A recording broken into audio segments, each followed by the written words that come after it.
A date which will live in infamy.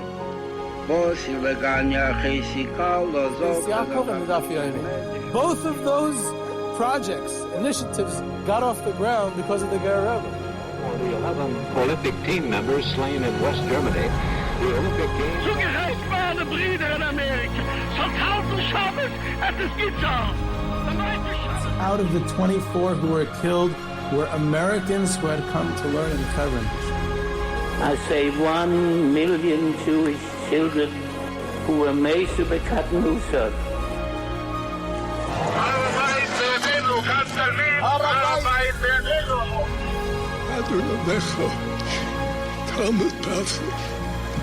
Whoever heard such beautiful words? It is never too little. It is never too late. And it is never enough. Jewish History Soundbites, bringing alive the world of our glorious past.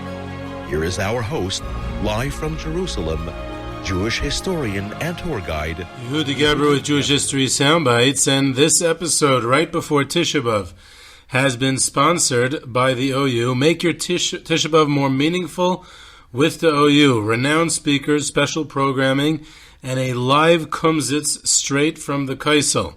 Speakers include Rabbi Moshe Hauer, Rabbi Dr. Tzvi Hirsch Weinreb, Rabbi Stephen Weil, Rabbi Azariah Berzon. Great speakers, meaningful and inspirational content geared towards Tisha B'Av. I plan on listening to it myself and participating, and I highly recommend it for others as well. I think the listeners of Jewish History Soundbites would greatly enjoy and be inspired by this Tisha B'Av program of the OU, and you'll fill your Tisha B'Av with meaning. So for more information and to pre-register, you go to the OU's website. There's a specific link to it, which I, of course, will post both in the show notes of this episode as well as on the social media platforms of Jewish History Soundbites. So you'll go have a meaningful Tisha B'Av with the OU and the content that they are providing. This episode is going to examine the story of Mirrers, or students of the Mir Yeshiva in pre-war Europe, who did not escape and fell victim to the Nazis in the Holocaust. Why is that appropriate? First of all, because I'm a mirror and I'm obsessed with anything about the Mir Yeshiva, and also because we have this image of that in the Mir, everyone escaped. Everyone got to Shanghai. They're the only yeshiva that escaped. And over the years, I've come across some who didn't. So I want to bring that story to you today. I'll start with a story from the days that I was a tour guide in the Yad Vashem Museum quite some time ago. And I would bring groups into the museum, and the first exhibit that you really hit in the museum is this exhibit from the Kluge concentration camp in Estonia. The Nazis had deported Jews primarily from the Vilna ghetto, and towards the end of the war to further north to this concentration camp in Kluge and in Estonia. And it was liberated by the Red Army towards the end of the war, and the Nazis had attempted to wipe out the evidence of their crimes, and they wanted to burn all the bodies of the Jewish victims they had killed in Kluge, and they hadn't finished burning. And the Red Army, when they liberated the camp, they found and took pictures of the evidence, and not only that, but in the pockets and on the clothing of the victims who had not yet been burned, they found all kinds of personal items, which all of a sudden tells the story of who these people were as individuals. And one of the pictures that and this is all authentic, right? These are all the original artifacts that were found in the pockets of Jews in Kluge in this first exhibit in Yad Vashem. And one of them is a picture, this specific picture that I would bring every group to as we walked into Yad Vashem. And it was a very strange picture, and in a way I've never quite gotten to the bottom of it. I still have some pieces still missing from the puzzle, but it is what it is. It was found in the pocket of one of the victims at Kluge, and on this picture is 4 young yeshiva students 3 of them have been identified as Ruven Oritzker, Meir Matschkevich, and Yitzchak Srebnik, all from the town of Soli. And it seems that they were in the Mir Yeshiva until at least 1938, possibly even afterwards. It's unclear if afterwards as well. And it seems that these 3 students of the Mir Yeshiva were killed. All 3 of them were killed in the Ponar forest outside of Vilna in April of 1943, which is one of the later liquidations of the Vilna ghetto. And the picture has an inscription on the back, which they had written and gifted the picture with this inscription to a Rebbe of theirs, and it's unclear if this was a Rebbe in the Mir Yeshiva itself, or possibly it was a Rebbe from their previous yeshiva before they went to the Mir, or maybe after. I'm not really sure. And the Rebbe is only identified as Reish Nun Sadi, presumably Reb Nassim Tzvi, which makes it even more confusing because Nassim Tzvi is obviously a name associated with the Mir, but this obviously has no connection whatsoever. This is a Nassim Tzvi who we don't know who he is, and this Rebbe was killed at Kluga because the picture was in his pocket. And this inscription is this thanking this Rebbe for what they did for him and taught them Torah and Yiras Shemayim and was so close with them and everything and so on. And this Rebbe had apparently kept this picture in his pocket through the war, and it was found on him following his being murdered in Kluga in 1945, just a few days before the Red Army liberated the camp. And what I found so fascinating about this whole story was not really the Rebbe so much, who I don't know much about him, but these 3 students in this picture were in the Mir Yeshiva shortly before the war, and were all killed in Ponar, were all killed in Vilna. So that means they didn't make it out. They didn't make it to Shanghai. They didn't get the visas. I don't know if they were in the yeshiva still when the war broke out. I don't know if they left before or if they still were in there. It doesn't make a difference. The point is that all of a sudden we have the pictures and names of 3 students of the Mir Yeshiva who were killed, who didn't escape. So this introduces us to the story. And the story is that, of course, the Mir Yeshiva, we know, or at least that's what we're told, is the only yeshiva that the entire yeshiva escaped as an entity, as in a whole. Everyone else, for the most part, got killed. Every other yeshiva, not just yeshiva, 6 million Jews got killed. That means most of everybody got killed. But here the Mir Yeshiva was able to escape as a whole, including the faculty and their families. And they made it first to Japan with the Sugihara visas, and then eventually to Shanghai, where they survived the war. That is the gist of the story. Now, at one point I also went through the math, and I found a discrepancy in numbers. What's the discrepancy that I found? Well, it turns out that according to every list I've seen, there were well over 400 students registered in the Mir Yeshiva before the war. 425, 440, 450, somewhere over 400, well over 400 students that were registered in the Mir Yeshiva before the war. Approximately 100 plus, 110, 120, something like that, were what they refer to as B'nai Chutz La'aretz, meaning they came from other countries outside of Poland.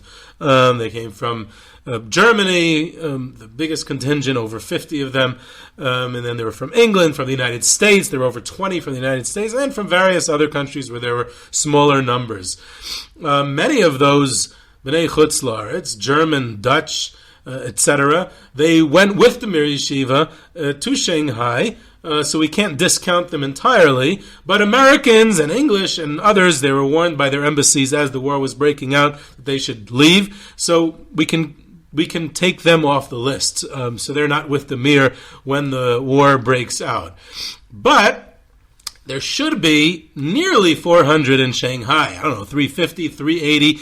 We should see that number of Mir Yeshiva students in Shanghai. In fact, we only have 300 approximately Mir Yeshiva students in Shanghai. So we're missing nearly 100 of them, but it gets better. We're missing a lot more actually.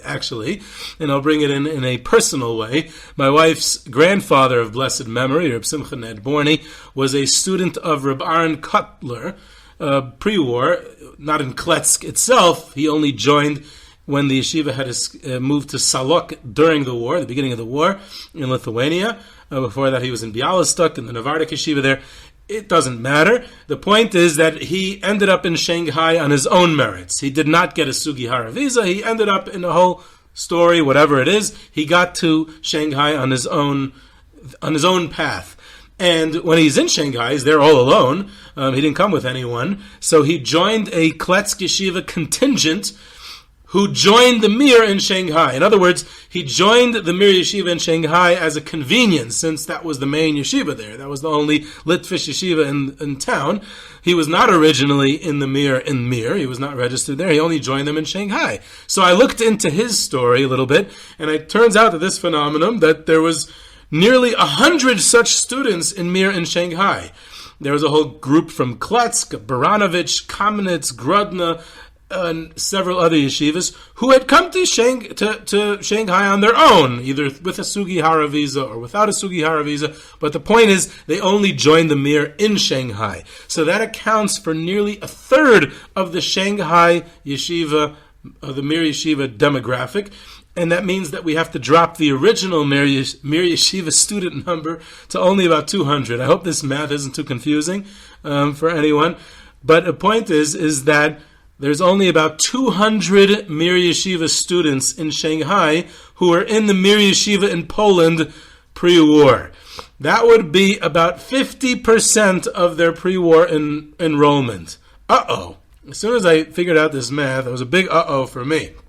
Because the Mir Yeshiva was over 400 students before the war, and there's only about 200 Mir Yeshiva students in Shanghai, plus another 100 who came from other yeshivas and joined the Mir in Shanghai. And what happened to everyone else? So it seems that we're forced to revise the everyone in Mir escaped or everyone in Mir survived narrative, or also the entire yeshiva stayed together during the war narrative.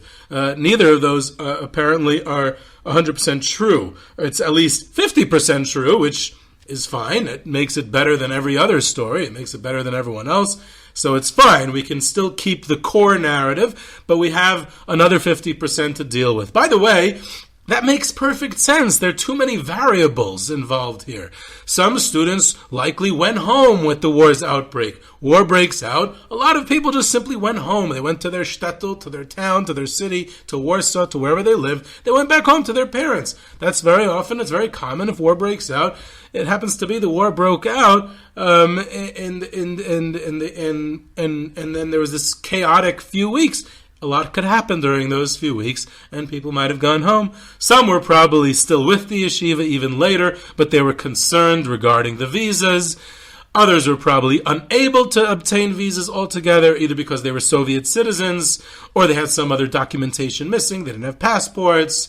All kinds of scenarios could happen. The yeshiva also was under Soviet occupation for quite some time. They had been scattered to 4 different little shtetls in northern Lithuania, and it was hard to keep the yeshiva together in 1940, early 41.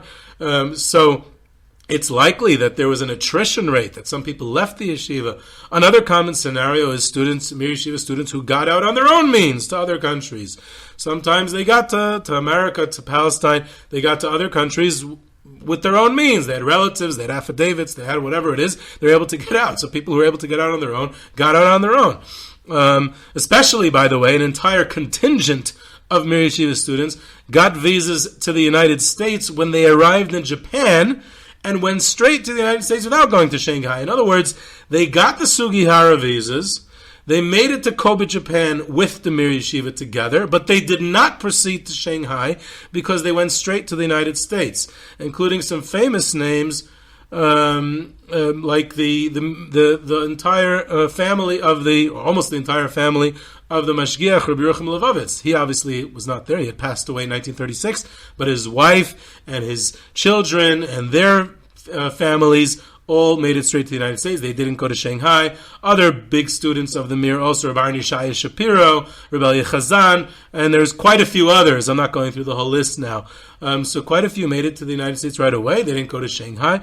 But after all said and done, there were quite a few who were in Europe during the Nazi occupation and did get murdered in the Holocaust. It's a fascinating thing. There's a list at the beginning of the second volume of Das Chachmo Musar. That's Rav Yerucham Levovitz, the Mir Mashgiach's Musar Shmuzin that he delivered to the entire yeshiva. So it's published by his son, Reb Simcha Zissel Levovitz, and there's this list that he publishes in the introduction. Now, as is well known, Rabbi Yerucham did not write down his own shmuzin. Notes were taken by various students, and Rabbi Yerucham's son, Reb Simcha Zissel Levovitz, used these notes to compile and publish his father's shmuzin. He basically dedicated his life to this goal, and all of the Torah that we have today from Rabbi Yerucham is a result of Reb Simcha Zissel's prodigious efforts. So in the introduction to Volume 2 of Das Chacham Musar, he lists 6 Mir Yeshiva Talmidim whose notes he utilized in the preparation of this volume. 5 out of the 6 on that list, Reb Simcha Zissel appends the acronym Hey Yudalad, Hashem Yinkaim Damai. In other words, they were killed in the Holocaust.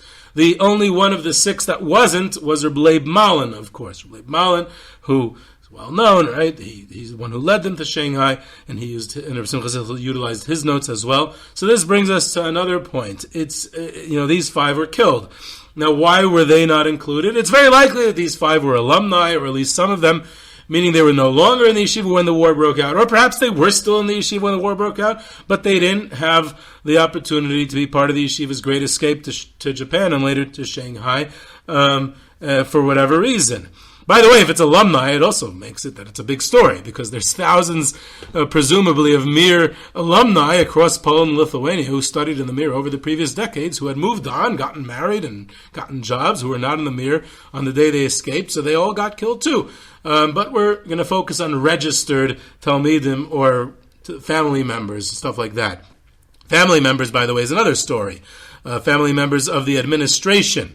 Reb Lezer Yudel Finkel himself, the Rosh Yeshiva himself, had a son, Reb Avram Meir Finkel, and he had married Cyril Glickson, who was a granddaughter of Reb Chaim Brisker, a daughter of Reb Chaim Brisker's daughter and son-in-law, Reb Tzvi Hirsch Glickson, who was a Rosh Yeshiva in Warsaw, in Teres Chaim in Warsaw, and Reb Avram Meir Finkel joined the faculty of the Yeshiva's Teres Chaim in Warsaw, and he stays there during the war. He's in the Warsaw ghetto, and he and his entire family are, during the deportations from the Warsaw ghetto to Treblinka, are killed in the gas chambers there. By the way, that death of his son, Rav Meir Finkel, had a big impact on Reb Lezer Yudel for the rest of his life. It changed some of his practices.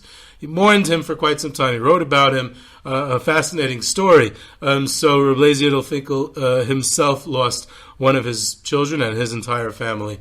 Also one of the sons of Rav Yerucham Levovitz, the mashgiach, Rabbi Yerucham's oldest son, Rabbi Yisrael Levovitz, was a Rebbe in the Ramailas Yeshiva in Vilna. He had married the daughter of Reb Kosovsky. I forgot his first name. Just slipped my mind. Reb whatever it was, Kosovsky, Reb Chaim Eiser's brother-in-law, who was later a rabbi in Johannesburg. Either way, Rabbi Yisrael Levovitz was married to his daughter, and he was in Vilna during the war, and he obviously wasn't part of the Mir Yeshiva. And for many years, it was thought that he was killed in Ponar during the time of the Vilna ghetto, in the Ponar forest, where most of the Jews of Vilna were shot. I recently read a small pamphlet authored by a Kosovsky relative of Rabbi Yisrael Levovitz, or his wife's relative rather, and it described the whole story of Rabbi Yisrael Levovitz and his wife and his children and their travails during the war. It turns out that Rabbi Yisrael Levovitz was actually only killed towards the end of the war, probably in a concentration camp in Estonia, towards the end of the war. Fascinating story. It's a whole entire pamphlet devoted to the story of Rabbi Yisrael Levovitz and his family. Very interesting. Either way, so you see there's these members of the Mir Yeshiva family who are killed. By the way, the most prominent member of the Mir Yeshiva family who's killed with his entire family is Ram Tzvi Kamai. Ram Tzvi Kamai was the elder brother-in-law of Reb Lezer Yudel Finkel, the son of the previous Rosh Yeshiva of the Mir, Reb Baruch Kamai. And Ram Tzvi Kamai was not only the Rosh Yeshiva of the Mir, he is also the rabbi of the town. And in his capacity as the rabbi of the town of Mir, he decided to not go along with the yeshiva. He said a rabbi does not leave his community. He stayed with the town, and he and his wife and his children, one daughter who lived in Israel, but the rest of the family were wiped out, along with the residents of the Mir during 2 aktsias over the course of the war from the Mir ghetto. There were some who escaped the Mir ghetto. It's a whole story also. It's for another time. But he and his family and most of the residents of the town of Mir were killed as well by the Nazis. But getting back to the core students of the Mir Yeshiva itself, the possible reasons that some may not have gotten visas, like I said, was because they returned home to their parents. Maybe they were Soviet citizens, so they were not eligible to get visas. Maybe they were scared. They were concerned that these visas were not reliable. Maybe they had alternative plans. I mentioned all these possibilities before.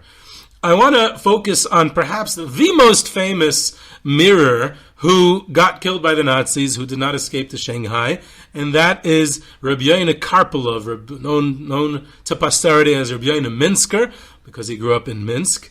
And in fact, I was very excited to see that they're republishing the Yonas Elim, which is the sefer that they wrote about from the Torah of Rav Yona Minsker. I saw there's a whole charity campaign, fundraising for it, and I'm happy to promote that as well. I remember when I did the episode recently when I was in Prague with Nachi Weinstein and Davi Safir, the live from Prague episode a few weeks ago. So we discussed how we can engage the audiences to publish these out-of-print svarim and important historical works, and these people and their Torah should not be forgotten. So I'm very happy to say that that there's this whole campaign. I'll post the link to that as well. That they're republishing the Yonas Elim, not only the old Torah of Rav Yona Minsker, who was killed by the Nazis, who was a Mir Yeshiva superstar. I'm going to speak about him in a second, and he did not get the visa to Shanghai. He remained there and was killed in Kovno during the Holocaust. So his Torah was published originally in this Yonas Elim sefer after the war by his brother Zev Volensky, and has been republished since, and now they're going through a much more better printing, fixed up, with a biography in the beginning, and adding a lot of new stuff that were never printed before. I think 12 new shtiklach Torah, or something like that, that was never previously published, and that's very exciting. So that I'll post the information to that also in the show notes, so that anyone who wants to be involved in that would be very nice as well. So Rav Yona Minsker was born in Minsk, lo and behold, Rav Yona Karpilov. In 1909, he attended a yeshiva there. And in fact, when he was a young boy, he was exposed to the influx of refugees during World War I, which was not only an upheaval of World War I, but some of those refugees were some very prominent yeshiva personages, including Reb Chaim Brisker. The Chavetz Chaim was there for a short time as well. And he saw these people as a young child, 5, 6, 7 years old. He got to see these people, and that inspired him also as well to continue his yeshiva studies. He eventually studied during this is the Russian Revolution and the Civil War following the Russian Revolution. And this young boy is going to study in yeshiva. He left Minsk. He became a student of Rabbi Elchanan, Wasserman, and Shmilovich, which is in Russia. He was in exile then in the aftermath of World War I. And then as the Soviets solidified their control and the communists over the region became more communist, and the Soviet Union was already being established, during the later stages of the Russian Civil War, the future for religion in that area seemed pretty bleak. And Reuven Grozovsky, who himself was a Minsk native and was friends with Rav Yona Karpilov's father, so Reuven Grozovsky convinces him to join the Knesset's Beis Yitzchak Yeshiva of his father-in-law, Rav Baruch ber Leibowitz, who was also, they had originally been in Slobodka, but they were in exile in Kremenchug during World War I, and they're on their way to leaving its long Russian exile and to settle back in Vilna, which ended up on the Polish side of the border, the Polish and Lithuanian War, which is another story, and it ended up in Poland. So Rabbi Yona Minsker leaves his family for good at the relatively young age of 12 or 13, and never sees them again. They end up staying in the Soviet Union, and he ends up in Poland in yeshiva, and he attends the Yeshiva Knesset Beis Yitzchak in Vilna. After several years, the yeshiva moved to Kamenetz, and it became the Kamenetz Yeshiva, and Rabbi Yona Karpilov, Rabbi Yona Minsker, transferred at that point to Mir. In about 1926, he's about 17 years old, and he becomes a big mirror for the rest of his life. And he became very close with the mashgiach, Rav Yerucham Levovitz. He was known as one of the elite lions of the Mir, together with Reb Leib Malin, his close friend, and several others. And in that capacity, he was among the first group of Mirrors to travel to Brisk, to study under the Brisker Rav, Rav Yitzchak Soloveitchik, which was a very, very important and prominent feature of the interwar years, especially the 1930s, that in the Mir, some of the lions of the Mir, some of the elite students would go for a period of time, for 2 years, 3 years, to Brisk, to learn by the Brisker Rav, Rav Yitzchak Soloveitchik, and Reb Yidel Finkel continued to support those students there because the Brisker Rav did not have a formal yeshiva. And the Rabbi Yona Minsker was one of the most prominent ones of that group. And he became a very close student of the Brisker Rav, one of the closest, in fact, I'd say. I think that's undisputed. And things remained this way. He was known as one of the superstars of the Mir, and hence of the entire Lithuanian yeshiva world, a young and budding Torah scholar. He published some of his Torah in various different journals, and he was quite well known. You know, he had been a student of Rabbi Elchanan of Wasserman, of Baruch, of the Brisker Rav, of the Mir, of Rav Yerucham, and he's one of the lions of the Mir. He's also the elite students of the Mir, kind of like ran the yeshiva. They delivered the chaburas, the shiurim, the classes. It was very unique in that respect. The elder students did that, and he personally tutored many young proteges in the Mir, especially the ones who came from Chutz La'aretz, came from outside of Poland, including Reb Matcha Schwab, who came from Germany, from Frankfurt, Reb Shmuel Schechter, who came from Canada, Reb Benjamin Seilberger, who also came from Germany, and several others who later on, and these ones who survived, they revered him, and they spoke about his greatness for the rest of their lives. His standing in the Mir, and really beyond the Mir, and was because of his greatness, a tremendous Torah scholar, his fame as a Talmud Chacham, as a very renowned, as for someone in his late 20s, early 30s, which he was at that time. He became quite well known and prominent in the Torah circles. Now that remains like that until the war breaks out. And following Poland's surrender and the Nazi occupation, of course, the Red Army invades eastern Poland on September 17th, 1939, and Mir, being in eastern Poland, ends up under the Soviets. And like many of the yeshivas at the time, and this is quite well known, they escaped to Vilna because Stalin was planning on giving the Vilna district back to Lithuania, and Lithuania was still independent. It was a neutral country. It was not involved in the war, and this way they would get away from the Soviets. So they go to Vilna. The Mir Yeshiva is one of those that go to Vilna. Eventually, the Soviet Union swallows up the Baltic states in June 1940 and officially is incorporated into the Soviet Union in August 1940. So Lithuania becomes in the Soviet Union, and they find themselves under the Soviets again. Even before that, they suspected, seemed that Stalin had his eyes on the Baltic states, and this Vilna story seemed like it would not remain independent for long in Lithuania, and they would be swallowed up by the Soviet Union. And that's why people are starting to look for visas. And getting the visas is not the topic of this story, but we're going to speak about it. Rabbi Yona Minsker did not get one of the miracle visas of Chiyuni Sugihara, and there's all kinds of theories why. The whole Mir Yeshiva is going to get the visas. Now we know that it wasn't the whole Mir Yeshiva, but most of the Mir Yeshiva was getting these visas, so why isn't their main student, their famous prime student, the one who everyone looks up to, why isn't he getting a visa? So there's loads of theories. I've seen some things that sounded so bizarre and so strange, and some that sounded more rational, and of course we'll never know the real truth. So I heard a version that, I can't even remember where I saw these versions, because one of the great yeshiva shahaks that people do in dormitories on Thursday night when they're schmoozing in the wee hours of the morning is talk about things like this. Rav Yona Minsker, he's a great yeshiva topic, and you start talking, hacking, why didn't he get a visa? I heard this, I heard that, I heard one of the Alta Mirrors said like this, and I heard one said like that, and of course there's 12 different versions of the story, so I'll tell you as many as I know. And again, I don't remember where I saw each and every one of them. One of them said that he had some sort of shidduch offer. Remember, he's 30, 31, 32 even, 32 when he got killed, so I guess it's a year or two before this. So he was offered and he was looking into that, so he stayed for that. He didn't get a visa. Another version I heard that now that they're in the Soviet Union, so he was able to be in contact with his mother, who he hadn't been in touch with for so many years, and she didn't want him to do it. I don't know, that sounds a bit far-fetched as well. The wildest version I heard was that he was very skeptic about it, so he capped the price that he would do to purchase the passport or visa, whatever he needed, whatever documentation he needed at that early stage.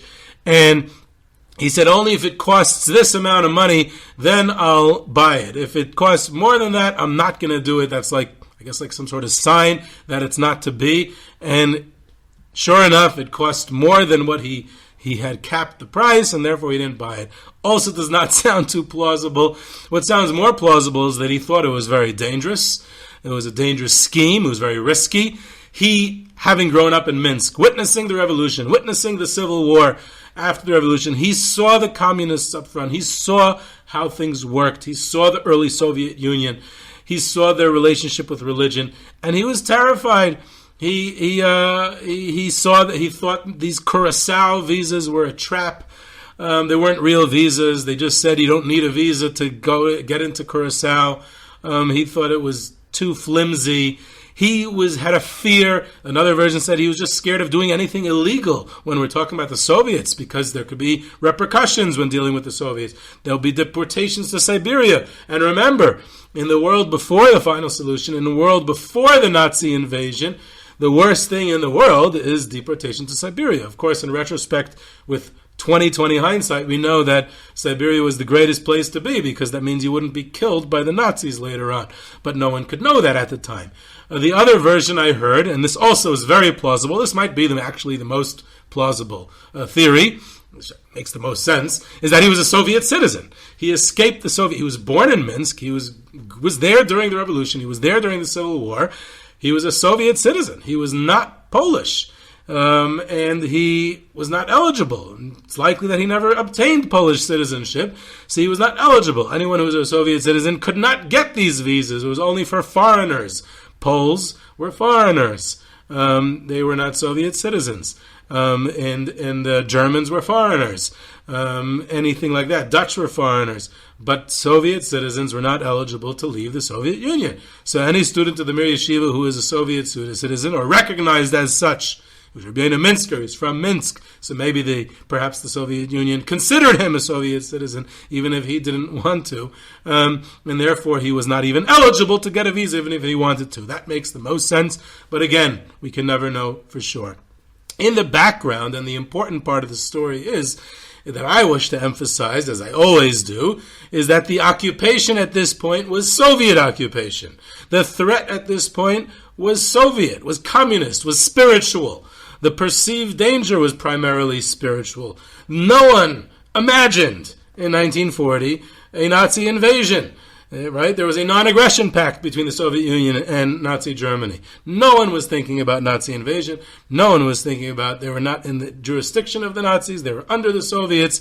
And even if someone was somehow a prophet that they knew that the Nazis would invade, they definitely did not know that there was going to be a mass murder or a final solution by the Nazis when they would invade. You know why? Because the Nazis themselves didn't know that they were going to do that at this early stage in 1940. So, no one could imagine what was to come. The whole entire story that we're talking about is how to deal with the Soviets, how to escape the Soviets. Should we escape the Soviets? Perhaps it's safer not to escape the Soviets. All the decision-making and the back and forth on the visa topic must be seen in this context about the Soviet Union. So he stays behind, and he does not get the Sugihara visa. And before I continue with what happened to him, I want to share something that I saw, a really bizarre story cited in a religious book, of course. I'm not going to name it. And I'm sure that the story never happened. I'm 100% sure that it never happened. And this story has Rabbi Zalman Meltzer asking the Brisker Rav. When the Brisker Rav arrived as a refugee to the land of Israel in 1941, Rabbi Zalman Meltzer, of course, lived in the land of Israel. So Rabbi Zalman Meltzer asks the Brisker Rav when he arrives as a recent refugee, he says to him, "Nu, who's left in Europe from the yeshiva world?" To which the Brisker Rav answered, "Just one person is left, Rav Yona Minsker. He's the only one left. He's going to turn out the lights when he leaves, and he's still there." And eventually, Rav Yona Minsker, of course, gets killed. So this ridiculous story is certainly not true. Even if we assume for a minute that for some bizarre reason, it wouldn't be of concern to either Rabbi Zalman or the Brisker Rav, all the rank and file Jews from all other countries, even their rabbinical colleagues, even members of the yeshiva world of other countries, and the entire focus is for some reason exclusively on the Lithuanian Torah world. Even if we make that assumption for some reason, I don't know why we would. It definitely can't be. Why not? Among other reasons, because the Brisker Rav was a community rabbi. He was the rabbi of the town of Brisk. He was not a member directly of the yeshiva world. He was not a Rosh Yeshiva. And so he was ostensibly concerned for the residents of Brisk, or at least for his own family. His own wife, his Rebbitzin, and several of his children, like 3 or 4 of his children, remained behind, and eventually all of them were killed. So the Brisker Rav was definitely concerned about them. So to assume that the whole conversation would be only about which members of the yeshiva world are still back in Europe that we need to be worried about, so I don't believe it. But even if somehow that was true, how do we explain that the only one left from the yeshiva world is Rabbeinu Minsker?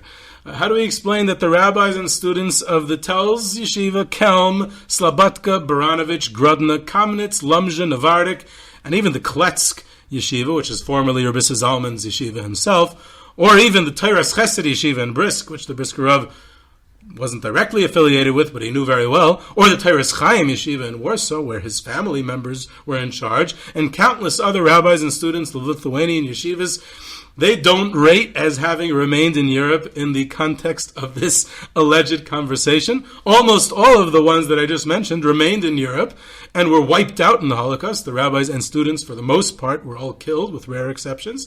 So this conversation obviously never took place, and one wonders why these publications would irresponsibly publish these silly stories and for what purpose. Now that I'm done venting, we can get back to the story of Rabbi Yona Minsker. So he remains in Lithuania during the war, and he's in Kovno, in Kovno Slobodka, which was independent Lithuania, then Soviet occupation, and then on June 22nd, 1941, the Nazis invade in Operation Barbarossa, and in the early stages of the Nazi invasion, Rabbi Yona Minsker is killed. And the important part of the story here is that it's with by Lithuanians. Lithuanian collaboration during the Holocaust in Lithuania is a huge story. One can even probably say that the majority of Lithuanian Jews were killed by Lithuanian collaborators, by their own neighbors. And this is true in the Kovno ghetto, at the 7th fort, at the 9th fort, and it's true at the early stages when Rabbi Yona Minsker is killed. Ephraim Oshry, the famous Kovno rabbi who survived the Kovno ghetto and was a chronicler, he recorded the events of the Kovno ghetto after the war. He records that Rabbi Yona Minsker was martyred in the initial Slobodka pogrom, in which many Jews from Kovno and Slobodka were killed in the early aftermath of the Nazi invasion. By who? By Lithuanians. by their own neighbors, by their own initiative. In other words, it wasn't the Nazi initiative or the Nazi command or the SS command to the Lithuanians. This is the Lithuanians on their own initiative. They carried out this pogrom. This is a very important story of Jewish history, of the Holocaust, which is often unknown. It's often overlooked. Until today, it's brushed over or even denied. The extent of local collaboration and local initiative in Lithuania, it was one of the worst places which this occurred. Not the only place. It happened in other places as well, in other countries as well. And that's also a story. Local collaboration is a big and important story. And it seems that he was even in the same home, same apartment complex home, for a time, Rabbeinu Minsker, in his last days with Rav Avram Grudzinski in the Slobodka Mashgiach. Today it's a home that still exists. This old wooden home is still there. I bring the groups there. It's in Slobodka, suburb of Kovno. We still visit today. We see the home, Rav Avram Grudzinski's home. He was killed in a much later stage in the war at the end of the Kovno ghetto. But another apartment in that home belonged to Rav Aryeh Malkiel Friedman, the father of Rebbetzin Rishel Cutler and others. And Rabbi Elchanan Wasserman was actually staying in the Friedman home, and he was taken to be killed at the 7th Fort in July 1941, at around the same time as Rabbeinu Minsker was killed, a few weeks after. And Rabbi Elchanan, of course, was also killed by local Lithuanians. There's a great book, actually, by Sylvia Foti from Chicago. I forgot the name of the book, about how this whole discovery that she discovered her grandfather as a Lithuanian murderer of Jews during the Holocaust. She goes on this whole journey. She thought her grandfather was a hero, and it turns out he was a big Lithuanian murderer of Jews in the Holocaust, and how she confronted that part of her past. I recommend that book also. It's a harsh book, but also quite fascinating. So this is the story of Rabbeinu Minsker and many other Alta Mirrers who didn't make it, who didn't escape, who didn't make it to Shanghai. And this is Yehuda Geber with Jewish History Soundbites. You can reach me at yehuda@yehudageber.com for questions, comments, sources, tours, trips, sponsorships, and lectures. You can subscribe to Jewish History Soundbites on your favorite podcast platform. And don't forget the OU program on Tisha B'Av. Join and register. I'm going to post the link, and I hope you enjoyed.